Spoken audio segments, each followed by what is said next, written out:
आप सबको ढोर प्रणाम। मेरे युवा साथियों को क्रांतिकारी नमस्कार मेरा। साथियों, आज जिस विषय पे 76 गांव के लोग यहाँ एकत्रित हुए हैं, इसके बारे में सब लोग भली भांति जानकार हैं कि हम लोग यहाँ क्यों एकत्रित हुए हैं।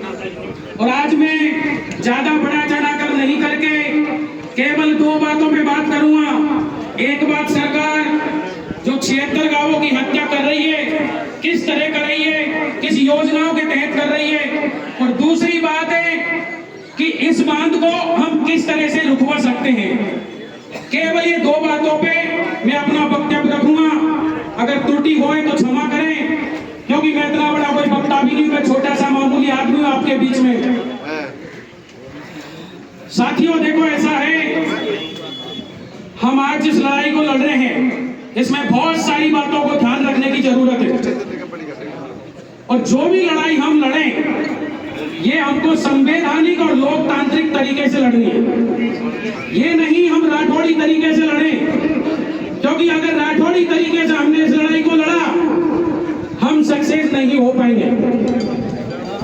और हमारे युवाओं पर, हमारे पंचों पर मुकदमे दर्ज होंगे फ्री फोकट में, उनके घरों में टेंशन बढ़ेगा। तो ऐसा हमको कोई भी गतिविधि नहीं करना जिससे हमारे युवाओं पर मुकदमे लगे, हमारे पंचों पर मुकदमा लगे। ये विशेष ध्यान रखने की बात है।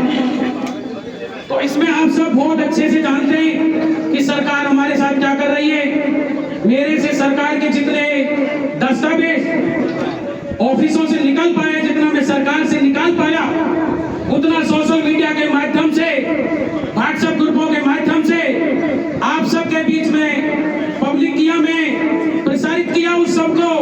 और मैं जहां तक मानता हूं, यहाँ बहुत सारे युवा हैं और सब सोशल मीडिया चलाते हैं आज की तारीख में, और मैंने जितना भी प्रसारित किया वो सबको पता है। मैं उन्हीं के बारे में दोहरा कर आज यहाँ धरातल पर हमारे बुजुर्गों के सामने चर्चा करूंगा। सरकार केंद्र हो या राज्य हो, अधिकारी चाहे तहसील का हो या जिले का हो या राज्य का हो, सबका एक ही योजना है, हम 76 गांवों के साथ घिनौना कुकृत्य करना। इसको मैं कुकृत्य बोलूंगा क्योंकि हम 76 गांवों की हत्या सरकार करने की ओर जा रही है, और सरकार ने इसकी पूरी रूपरेखा बना ली है। अगर हम नहीं संभलेंगे तो ये सार्वभौमिक अटल सत्य मानना हर चीज की तरह कि हमारी हत्या रोकने कोई नहीं रोक सकता। अगर हम नहीं संभले तो, हम संगठित नहीं हुए तो, और संगठित हुए तो सरकार कोई बड़ी ताकत नहीं है। केंद्र सरकार हो, राज्य सरकार हो, कोर्ट हो या कोई अधिकारी हो, जनता से बड़ा कोई नहीं है। जनता सर्वोपरि है, ये आप सब भली भांति जानते हो। तो मैं बताना चाहूंगा कि सरकार जो प्रक्रिया कर चुकी है आज तक, मैं सबसे नंबर 1 पे उस बात पे बात करूंगा। सरकार ने संबंधित सभी तहसीलों के तहसीलदारों को एवं अपनी भूमि यानी सरकारी भूमि के नाम से आदेश जारी किया है, और ये एक सुनियोजित ठान ले आओ, सरकारी भूमि हमारी है, मतलब हम गांव वाले लोगों की है। अगर सरकारी भूमि पे एंट्री ले लेने दिया इनको, तो हम हमारी खातेदारी है, हमारा गांव, हमारा कूड़ा, हमारा बाढ़ बेलर कुछ नहीं बचा पाएंगे। ये पहला स्टेप है इनका, इसको रोकना पड़ेगा, और यह भी शुरू हुआ है। तहसीलदारों को आदेश दिया है आरसीबी विभाग ने, उस आदेश का पालना करते हुए तहसीलदारों ने आरसीबी विभाग को जवाब भेज दिया, और जवाब में लिखा है कि हमको कोई आपत्ति नहीं है, यानी कि अधिकारियों को कोई आपत्ति नहीं है। और ये उन्होंने 4 दीवारी के एसीओ में अंदर बैठ कर लिए निर्णय।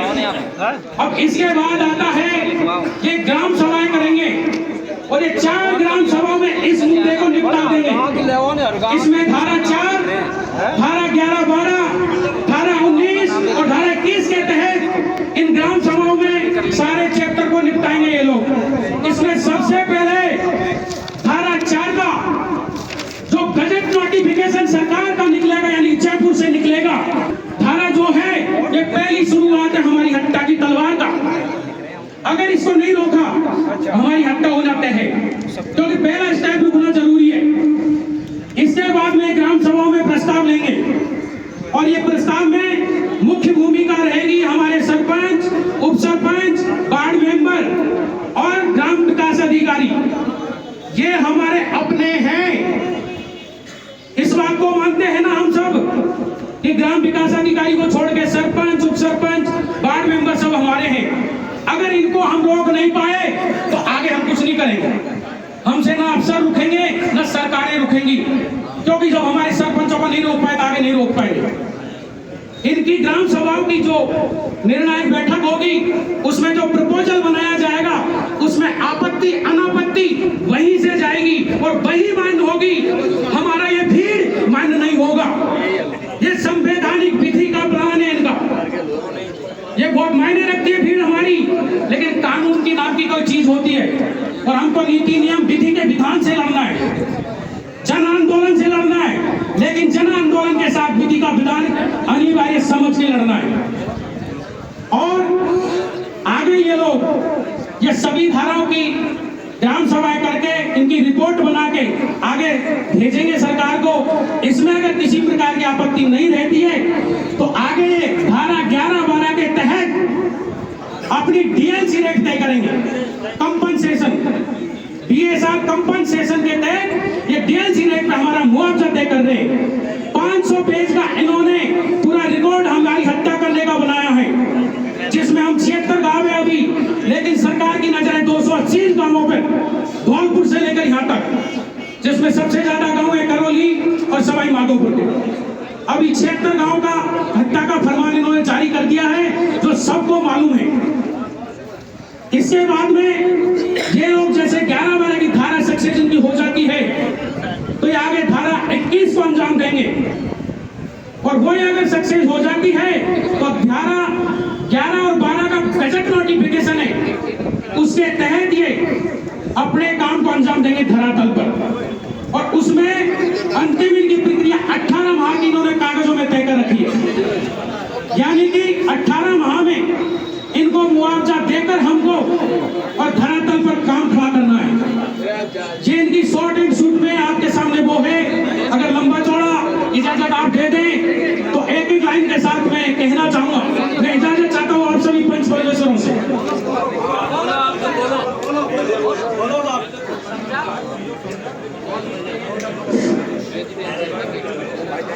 देखो, ग्राम सभाओं में मैं एक बात और भूल गया जो कि सारी माइंड में याद नहीं रहती।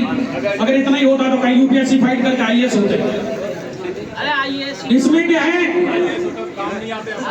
ग्राम विकास अधिकारी सरपंचों के साथ ग्राम सभा में एक एनजीओ को भी पार्टिसिपेट दिया गया है, और वो एनजीओ सरकार ने ओपन नहीं किया, जिसका मैं पता नहीं लगा पाया। बाकी मैंने समस्त दस्तावेज सारे ओपन किए हैं जितना मेरे पास आ चुके हैं। बाकी इसी सप्ताह में मेरे पास और आ जाने हैं, तो एनजीओ भी इनके साथ रहेगा, और एनजीओ की भी इसमें मेन भूमिका रहेगी ग्राम पंचायतों के साथ।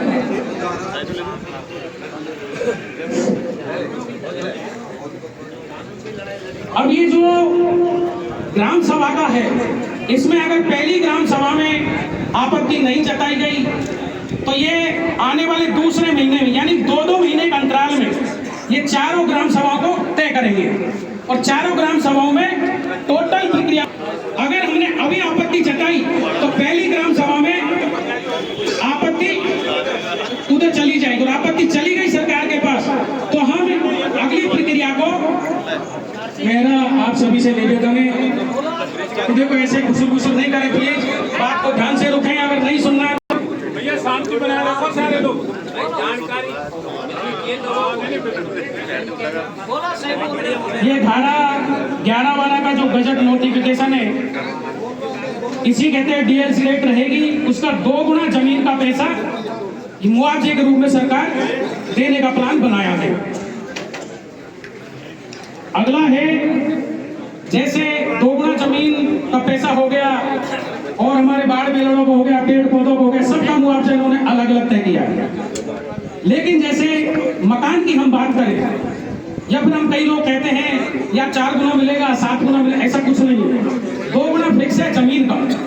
हर बात का अलग अलग मुआवजा है। मकान का अलग है, हमारे पेड़ पौधों का अलग है, हमारे रास्ते का अलग है, बाढ़ बेलड़ों का अलग है।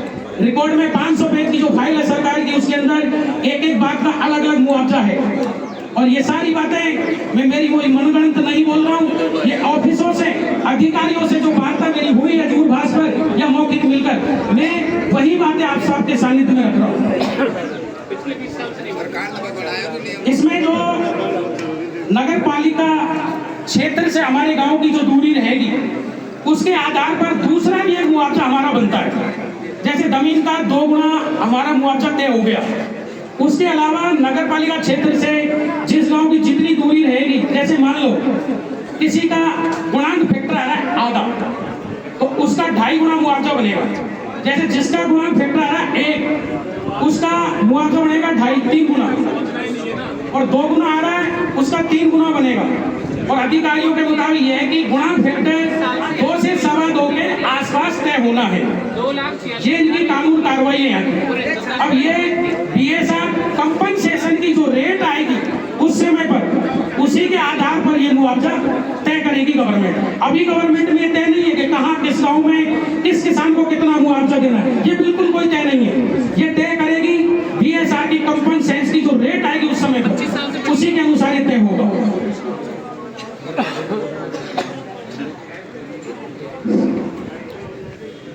जैसे हमारे मान के चलो मकान है, तो मकान का हमारा आरसीसी वाला है मान लो, तो उसका 8 से 9,000 रुपए स्क्वायर मीटर के हिसाब से इन्होंने मुआवजा नापा है। पक्का मकान जो है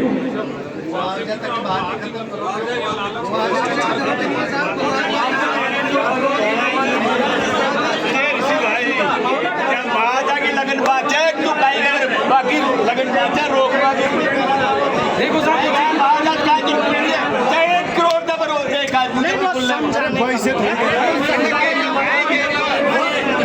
कंट्रोल रेट हमको ठीक है, कहीं बातों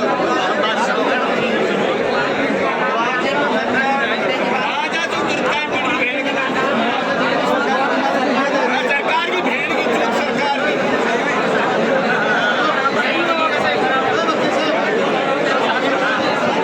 शांति बनाए रखें। ये देखिए सीधी लाइव तस्वीर मैं आपको दिखा रहा हूँ डोंगरी गांव से, शांति बनाए रखें प्लीज। भूरी पहाड़ी देखो मुआवजे वाली डोंगरी डैम को लेकर उसे सबको लगता है कि लाइव न्यूज गंगापुर सिटी पे आप देख सकते हैं। माफी चाहूंगा अगर आपको ऐसा लगे। गलत तो नहीं है, ये केवल मेरा उद्देश्य था कि सरकार क्या कर रही है हमारी हत्या के लिए, वो मैं आप तक रखना चाह रहा था। मेरा इतना सा उद्देश्य। चलो कोई नहीं, मैं सारी बातें मैं खत्म कर रहा हूँ यहीं पर। मैं अब आगे बात करता हूँ कि इस बात को हम कैसे रोक सकते हैं। अब मैं शॉर्ट एंड स्वीट में बात कर रहा हूँ, लेकिन प्लीज